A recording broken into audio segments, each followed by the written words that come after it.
शिवसेना सांसद संजय राउत ने एक बार फिर से भाजपा पर तंज कसते हुए बड़ा बयान दिया है।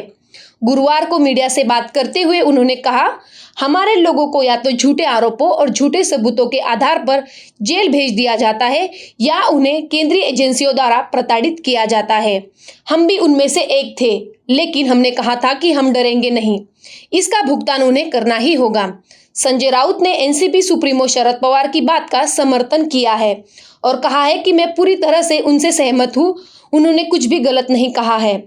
तो ये जो स्टेटमेंट है, आप जिसे उग्र स्टेटमेंट बोल रहे हो, ये हमारी महाविकास आघाड़ी के प्रमुख लोगों की वेदना है, गुस्सा है। हमने भी कहा था कि सबको हिसाब चुकाना पड़ेगा।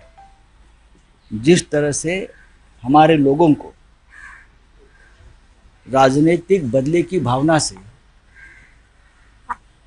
गलत इल्ज़ाम लगा के, गलत एविडेंस बना के या तो जेल भेजा जाता है या केंद्रीय जांच एजेंसी टॉर्चर कर रही है, उसमें से हम भी गए हैं। लेकिन हमने ये कहा कि हम डरने वाले नहीं, सबको पूरा हिसाब चुकाना पड़ेगा। पवार साहब ने जो कहा है उसको मैं एंडोर्स करता हूँ। वहीं राउत ने यह भी कहा कि शरद पवार देश के सबसे वरिष्ठ नेताओं में से एक है, वो जो भी बोलते हैं सोच समझकर बोलते हैं। नहीं, देखिए, पवार साहब एक देश के सबसे बड़े और अनुभवी नेता है। क्या गलत क्या सही, उस बारे में देश में सबसे ज़्यादा जानने वाले पवार साहब हैं। पवार साहब कभी भी गलत बात नहीं करते, तो आपने देखा होगा। और पवार साहब जब बात करते हैं उनके ऊपर लोग विश्वास भी रखते हैं, देश के राजनेता हो या और।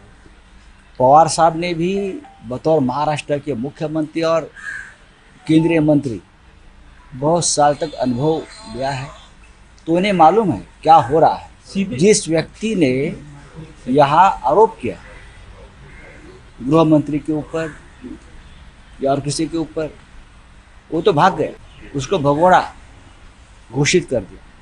फिर भी उसके आरोप कर राज्य के पूर्व गृह मंत्री जेल में है।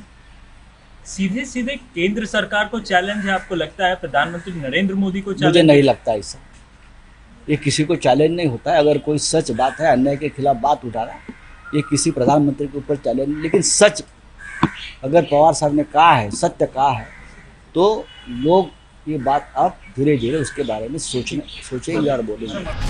आपको बता दें कि महाराष्ट्र के पूर्व गृह मंत्री अनिल देशमुख की गिरफ्तारी पर भड़के एनसीपी सुप्रीमो शरद पवार ने भाजपा पर निशाना साधते हुए कहा है कि महाराष्ट्र के पूर्व गृह मंत्री अनिल देशमुख पर झूठे आरोपों को लगाने के बाद पूर्व मुंबई पुलिस कमिश्नर फरार है। भाजपा ने जो किया उसकी कीमत उसे चुकानी होगी। अब कोई जाकर उन्हें क्यों नहीं पूछ रहा है कि मुंबई के पूर्व पुलिस कमिश्नर कहाँ है? जिसने कुछ भी नहीं किया उसे आपने जेल में डाल दिया है। ये कहाँ का न्याय है? HW न्यूज़ के लिए सीमा आडे की रिपोर्ट।